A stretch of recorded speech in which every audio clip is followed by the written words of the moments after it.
We now move on, and more news coming out of Davos, and the US President Donald Trump announced that he has secured total and permanent access to Greenland in a deal with NATO. This deal comes as NATO plans to enhance its security presence in the Arctic, a move aimed at countering growing threats from Russia and China. Trump backed off from his earlier threats to impose tariffs on Europe over Greenland, signalling a shift in his approach to the situation. However, Denmark has made it clear that its sovereignty over Greenland remains non-negotiable. NATO Secretary General Mark Rutte expressed confidence that the alliance could swiftly address additional security requirements for the Arctic, hoping for progress by early 2026. While the details of the deal are still being negotiated, Trump emphasized that the agreement guarantees total access without any time limits. This diplomatic shift has helped ease tensions between the US and its European allies, although questions remain about long-term trust. Joining us now to discuss this is Keith Vaz, a former British minister, joining us live from London, and Mark Sutherland, a geopolitical commentator, joining us from London as well. Thank you very much, gentlemen, for joining us here on the programme. Of course, we awoke here in Delhi with some statements coming from the US president. A big sigh of relief seemed to fill that room in Davos as Trump said that he wasn't going to use force to take Greenland, an idea which to many Europeans seemed inconceivable. But Donald Trump has now confirmed that he is not going to do that. Keith, Donald Trump has been known to pull out of plans that he has, known to make verbal threats that then turn out not to be true. Do you think that this was Donald Trump's plan all along? Do you think he has achieved what he set out to do with making those provocative comments towards Europe? That, of course, includes the tariff threats as well. What do you think changed? Good afternoon, Thomas from London. I think that we now get the measure of the man, and you have correctly summarized it. You overreach, everyone goes into a headless chicken mode, and then they come up and they provide you with firm assurances and guarantees, and then you climb down gently to a position that everyone thinks is reasonable. So that is what I think normal political leaders would do. It's what poker players do, I understand, and deal makers. But in Donald Trump's case, I think he does actually make it up as he goes along. And he makes these statements knowing that the world's media and every nation on earth is going to be concerned with what he is saying. And then he finds a pathway, or somebody finds a pathway for him. In this particular case, it's Mark Rutte, who is a former prime minister himself, now NATO Secretary General. He is the one who called Donald Trump his daddy, I think affectionately. So they obviously get on very well, daddy and son. And he probably said to Donald Trump, I'm just paraphrasing here, I wasn't obviously in the meeting, look, don't you worry about the security of Greenland. NATO is going to look after it, and I'll get those Europeans, the British, the French, and the Norwegians in particular, who he doesn't like because they didn't give him the Nobel Prize for Peace. We'll get them all to pay more. Let them pay for it. And you don't have to pay for it. So you'll end up not having to pay for this little part. I'm not sure, though I was a minister for Europe, NATO was not part of my responsibilities as such. They come under the Minister of Defense. And I think Rutte is being very clever to try and deal with this. And he's done more than the UN has done. For some reason, Donald Trump does not like the UN at all, probably because he loses every vote on it, and prefers an organization that does not have votes, which is NATO. But clearly, I think this is a victory for Macron, Starmer, and the Chancellor of Germany, because they have been very firm. Do not do anything to Greenland, because we will defend Greenland. And that would have been, in the words of the Polish Polish Prime Minister Donald Tusk, the end of the world, because one NATO member attacking another is something that nobody can ever recover from. So yes. Rutte has obviously sat down, explained all this to him, and said, don't worry, Mr. President, we'll do all this. I mean, he might have even mentioned the fact that they won't even come and join in the World Cup. To Trump, it's all interrelated. On the one hand, for example, we just had a story on Ukraine. Russia is the enemy. And in another context, you invite Russia to sit on the board and pay $1 billion for the privilege of doing so. Russia becomes a friend. This is, as Mark Carney said, and I've become a big Carney fan, a wonderful speech at Davos, which I'm sure, Yes. Thomas, you covered. Brilliant speech. That may be where we all have to be. We all become Carneyites in the middle, middle-ranking people, not Okay. the big powers, because at least we have a pathway to know what's going to happen. Okay, Keith, I want to bring in Mark next. Of course, as we've said, there's a huge development today at Davos.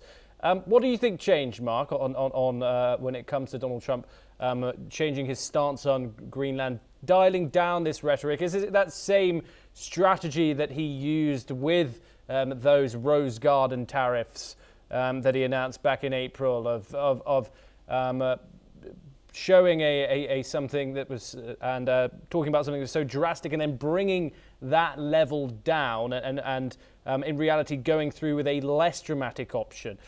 What changed for Donald Trump, Mark, and what kind of deal do you think could be on the horizon when it comes to Greenland and the United States?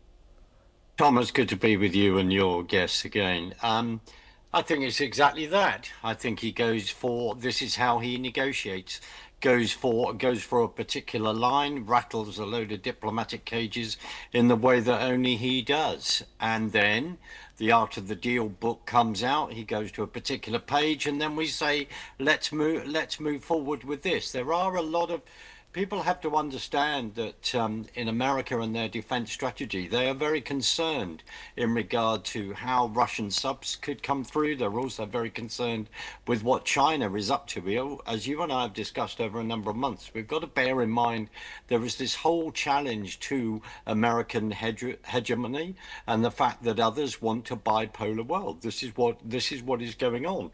And with Greenland, if the ice then recedes back every 10 to 12 years, then various shipping lines then open up. They're concerned about that. And also, without being accused of being too conspiratorial, Thomas, Greenland does have minerals which are needed. Now, the other issue is when the amount of American military have been there on a base like the Thiel base in the past, and then starting to rescind that in 1951.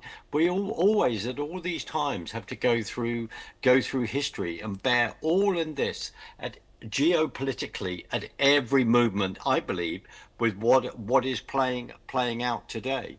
But you asked that question. I think this is typical President Trump diplomatic behavior, and then he starts to get what he wants. Thomas. Indeed. Do stay with us, gentlemen, as we move on to our next story, a related development. And the British Prime Minister, Keir Starmer, welcomed Danish Prime Minister Mette Frederiksen, highlighting the strong and close relationship between the UK and Denmark. Starmer praised their shared commitment to NATO, emphasising the importance of a united military alliance.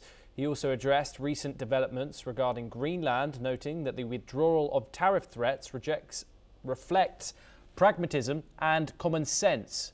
Frederiksen thanked the UK for its unwavering support, particularly during challenging times. Let's listen in to both the leaders. We can talk about a number of really important issues today. Greenland, obviously, Ukraine, obviously. Our position on Greenland has been set out now a number of times in recent days. And in terms of recent developments and the withdrawal of the threat of tariffs, I see that as a reflection of pragmatism, common sense, and sticking to our values and our principles.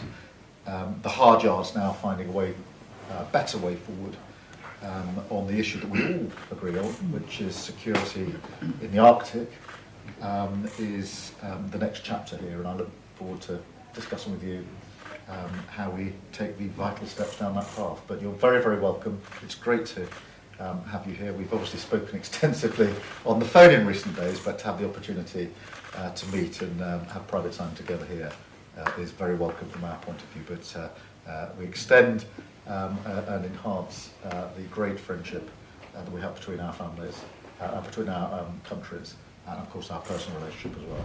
Thank you so much, Keir, for welcoming me and the Danish team here today. And from the bottom of my heart, I would like to thank you and UK for your very strong support to the Kingdom of Denmark. I think everybody recognizes that it has been quite a difficult time for us. And to know that you have good friends, strong allies, and that Europeans stand together, don't get divided, and stick to our, as you said, our common values, even in a world that is changing rapidly, is extremely important for all of us. So I would like to thank you for your very strong support.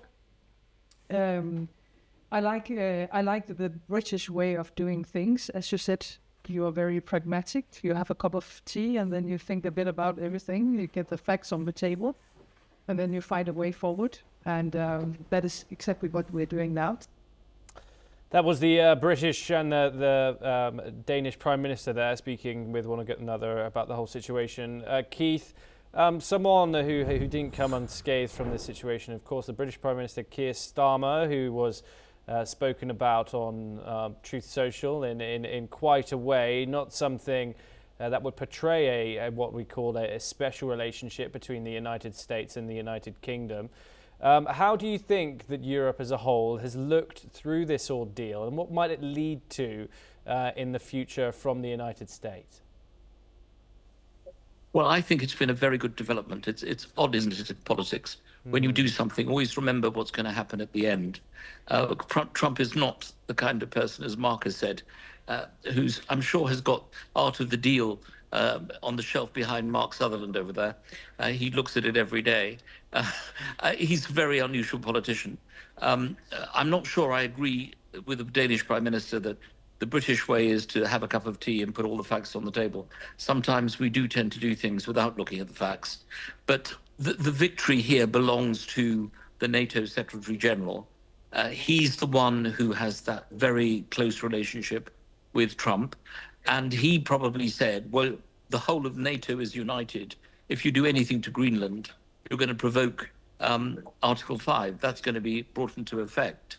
And Trump would not want to bend the knee to anyone, and he wouldn't want to do it to Starmer or to Macron, who he used to get on very well with.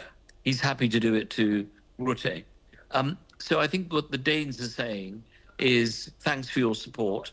What Gavin Newsom said when he was at Davos, Gavin Newsom being the governor of California, possible presidential candidate in 2028, he told Europe to grow a spine. Don't just kowtow to this man all the time and give in.